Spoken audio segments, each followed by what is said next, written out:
नहीं प्यारे बच्चों, कैसे हो आप सब। उम्मीद करती हूँ सभी अच्छे होंगे। तो बेटा आज हम पढ़ेंगे हिंदी पाठमाला प्रतिभा का छठा पाठ ओणम। तो बेटा यह एक त्योहार है। तो यह ओणम का त्योहार कैसे और कब या किस राज्य में मनाया जाता है वो हम आज इस वीडियो में या फिर इस पाठ में हम पढ़ेंगे। भारत के लोग उत्सव प्रिय होते हैं। हमारे भारत में साल भर त्योहारों की धूम मची रहती है। ये त्योहार हमारे जीवन में खुशियों के साथ नए रंग भर देते हैं। तो बेटा यहाँ पर त्योहारों के बारे में बात की गई है कि भारत के जो लोग होते हैं वो उत्सव प्रिय होते हैं। उत्सव मतलब त्योहार। त्योहार उनको बहुत अच्छे लगते हैं और हर साल भारतवर्ष में अलग अलग तरह के त्योहार मनाए जाते हैं और वो हमारे जीवन में खुशियां भर देते हैं। भारत के दक्षिण में सुंदर केरल प्रदेश स्थित है। यहाँ के लोग सादा जीवन बिताते हैं। इनकी मातृभाषा मलयालम है तथा इनका प्रमुख त्योहार है ओणम। यह अगस्त के अंतिम सप्ताह या सितंबर के शुरू में मनाया जाता है। इस त्योहार के साथ महाबली की पौराणिक कथा जुड़ी है। महाबली केरल प्रदेश के राजा थे। वे बहुत दयालु तथा दानी थे। उनके राज्य की प्रजा बहुत खुश थी। चारों ओर खुशहाली ही खुशहाली थी। महाबली का राज्य बढ़ता देखकर देवराज इंद्र को अपने सिंहासन की चिंता हुई। तो बेटा इसमें यह बताया गया है कि जो भारत की दक्षिण दिशा है उसमें केरल नाम का एक प्रदेश है या फिर राज्य है। वहाँ के बारे में ये बातें बताई गई है। उनकी मातृभाषा मलयालम है और वहाँ का प्रमुख त्योहार है ओणम, यानी कि उनका जो स्पेशल त्योहार है वो है ओणम। तो बेटा यह त्योहार एक पौराणिक कथा के साथ जुड़ा हुआ है जो कि महाबली राजा के ऊपर है। एक बार एक राजा थे, महाबली नाम था उनका। वो बहुत ही दयालु और दानी थे। वो कहाँ के रहने वाले थे? केरल के। तो जैसे उनका सिंहासन बढ़ रहा था यानी कि साम्राज्य फैल रहा था, उसको देखकर देवराज इंद्र की चिंता बढ़ गई कि मेरे सिंहासन का अब क्या होगा। चिंतित देवराज इंद्र भगवान विष्णु के पास गए और अपनी चिंता का कारण बताकर उनसे सहायता मांगी। भगवान विष्णु इंद्र की सहायता करने के लिए तैयार हो गए। वो कहाँ पहुंच गए? देवराज इंद्र विष्णु भगवान के पास कि मेरे को तो बहुत चिंता हो रही है अपने सिंहासन की। तो भगवान विष्णु ने उसकी सहायता के लिए तैयार हो गए। किसकी सहायता के लिए? इंद्र की सहायता के लिए। विष्णु जी ने वामन ब्राह्मण का रूप धारण करके महाबली के दरबार में चल रहे यज्ञ को पूरा करवाया तथा महाबली से 3 कदम के बराबर जमीन का टुकड़ा मांगा।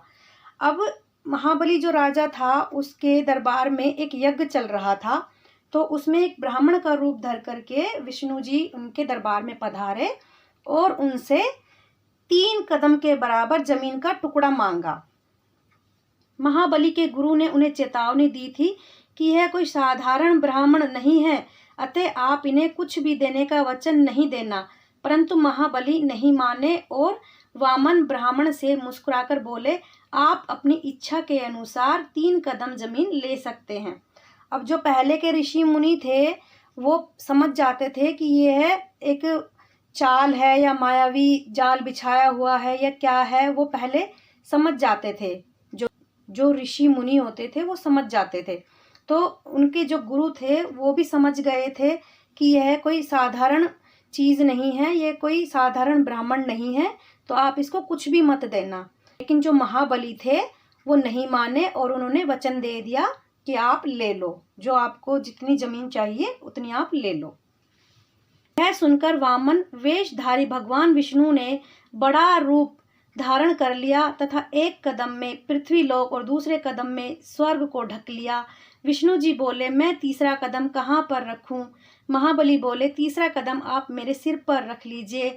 विष्णु जी ने जैसे ही अपना पैर महाबली के सिर पर रखा वे पाताल लोक में जा पहुंचे। तो बेटा इसमें यह बताया गया है कि जब विष्णु जी ने 3 कदम की जमीन मांगी थी तो उसने पहले जमीन पे तो पूरी पृथ्वी को ही ढक लिया। पहले कदम में पूरी पृथ्वी को ढक लिया और दूसरे कदम में स्वर्गलोक को ढक लिया। तो लोक कितने होते हैं लोक? 3 होते हैं, पृथ्वी लोक, स्वर्ग लोक और पाताल लोक। तो पहले कदम में तो पृथ्वी लोक को ढक लिया, दूसरे में स्वर्ग लोक को ढक लिया। अब तीसरे लोक को वो कहाँ ढकेगा? तीसरा लोक पाताल लोक होता है, जो कि जमीन के अंदर होता है। तो भगवान जी विष्णु बोले कि अब मैं तीसरा पैर कहाँ रखूं? तो महाबली बोले कि आप वो तीसरा कदम मेरे सर पर रख लीजिए। तो जैसे ही महाबली के सर पर पैर रखा तो वे पाताल में जा पहुंचे, यानी कि नीचे चले गए। नीचे ही जमीन के अंदर ही पाताल लोक होता है।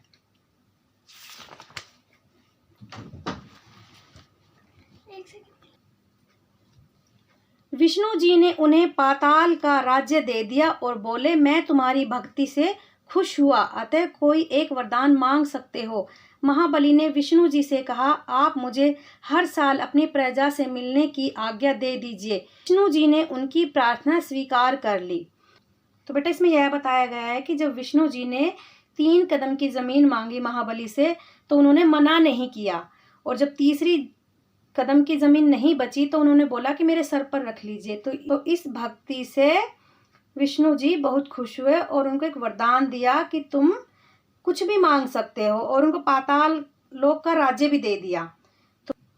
तो इस पर महाबली बोले कि मुझे हर साल अपनी प्रजा से मिलने की अनुमति दे दीजिए, यानी कि जब मैं पाताल लोक रहूंगा और मेरी प्रजा होगी पृथ्वी लोक पर तो मैं कैसे मिलूंगा?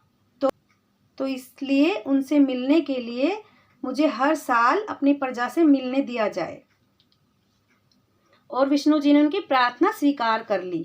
केरल वासियों को विश्वास है कि हर साल महाबली केरल राज्य में अपनी प्रजा से मिलने आते हैं।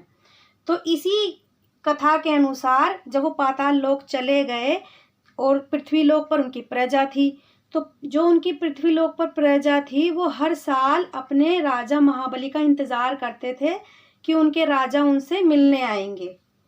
अतः केरल के लोग महाबली के आने की खुशी तथा उनके स्वागत के रूप में ओणम का त्योहार धूमधाम से मनाते हैं। तो जैसे ही हर साल आता है, जैसे ही वो साल आता है कि अब आने वाले हैं हमारे महाबली राजा, तो वो पहले ही धूमधाम से खुशियां मनाने लगते हैं और उसी त्योहार को वो ओणम का नाम उन्होंने दिया है। तो उम्मीद करती हूँ बेटा आपको समझ में आ गया होगा कि ओणम का त्योहार क्यों मनाया जाता है, कि महाबली के आने की खुशी में ओणम का त्योहार मनाया जाता है। 10 दिनों तक ओणम का त्योहार उल्लास तथा आनंद से मनाया जाता है। इन दिनों सवेरे से ही लोग नहा धोकर रंगोली बनाते हैं, फूलों से पूरे घर को सजाते हैं तथा महाबली की मूर्ति को सजाकर उनकी पूजा करते हैं। 10 दिनों तक चलता है बेटा उनका ये त्योहार। 10 दिनों मतलब जैसे ओणम का त्योहार होता है उससे 10 दिन पहले से ही शुरू हो जाता है। ओणम का 10वां दिन विशेष होता है। जैसे होता है ना कि दशहरा होता है, दशहरे से पहले 8-9 दिन तक राम लीला होती है, उसके बाद दशहरा होता है। तो ऐसे ही ओणम का जो त्योहार होता है उससे 10 दिन पहले से ही तैयारियां, स्वागत सब कुछ चलने लगता है। और जैसे ही 10वां दिन होता है वो होता है ओणम का त्योहार, और उस दिन उनका विशेष दिन होता है। इसे तिरुओणम कहते हैं। इस दिन मंदिरों में कथकली नृत्य होता है तथा हाथियों का जुलूस भी निकाला जाता है। इस दिन नौका दौड़ का विशेष रूप से आयोजन किया जाता है। पंपा नदी के तट पर सर्पाकार नौकाओं में छोटे बड़े सभी लोग बैठते हैं। उसके बाद नौका दौड़ शुरू होती है। विजेता नौकाओं को सम्मान पूर्वक इनाम भी दिया जाता है। इस दिन केरल की छटा देखने योग्य होती है। मतलब इस दिन केरल में नौका दौड़ भी होती है। जैसे ये नौका दौड़ है ना, नौका मतलब नाव की दौड़, और ये नाव किसके आकार की होती है? सांप के जैसी होती है। जैसे सांप होते हैं ना उसके आकार की होती है, और इनमें दौड़ होती है, और जो जीता है विजेता बनता है उसको सम्मान पूर्वक इनाम भी दिया जाता है। केरल वासियों का मानना है कि 10वें दिन महाबली राजा वापस अपने लोक में चले जाते हैं, इसलिए वे इस दिन आंगन में बनी भिन्न भिन्न प्रकार की कलाकृतियों को हटा देते हैं और इस ओणम के त्योहार को खुशी पूर्वक विदा करते हैं। तो जैसे ही 10वां दिन हो जाता है ओणम का, ओणम त्यौहार मना लेते हैं वो, तो वहाँ के लोगों को लगता है कि अब हमारे महाबली राजा वापस से चले गए हैं। तो वो क्या करते हैं, रंगोलियाँ या कुछ भी बनाया हुआ होता है उन्होंने, वो सब उनको विसर्जित कर देते हैं, मतलब उनको हटा देते हैं। जैसे हम गणपति बप्पा को लेकर आते हैं ना अपने घर पे, तो उनको रखते हैं, फिर जैसे उनका विसर्जन होता है तो उनको हम बहा देते हैं। ऐसे ही यहाँ पर जब 10वां दिन हो जाता है ओणम का, तो उनकी सारी कलाकृतियों को हटा देते हैं। संदेश: त्योहार आनंद और उल्लास के भाव के साथ भाईचारे की सीख देता है।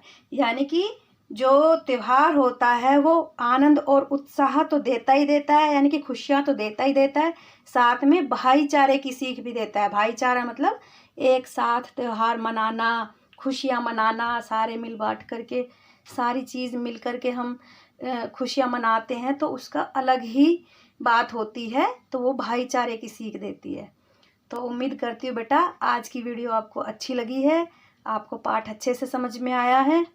और अगर थोड़ा सा भी डाउट हो तो आप मेरे को पूछ लीजिएगा कमेंट करके, मैं आपका रिप्लाई ज़रूर करूँगी। और अगर वीडियो अच्छी लगी हो तो प्लीज़ एक लाइक ज़रूर करना, चैनल को सब्सक्राइब करना। जय हिंद, वंदे मातरम।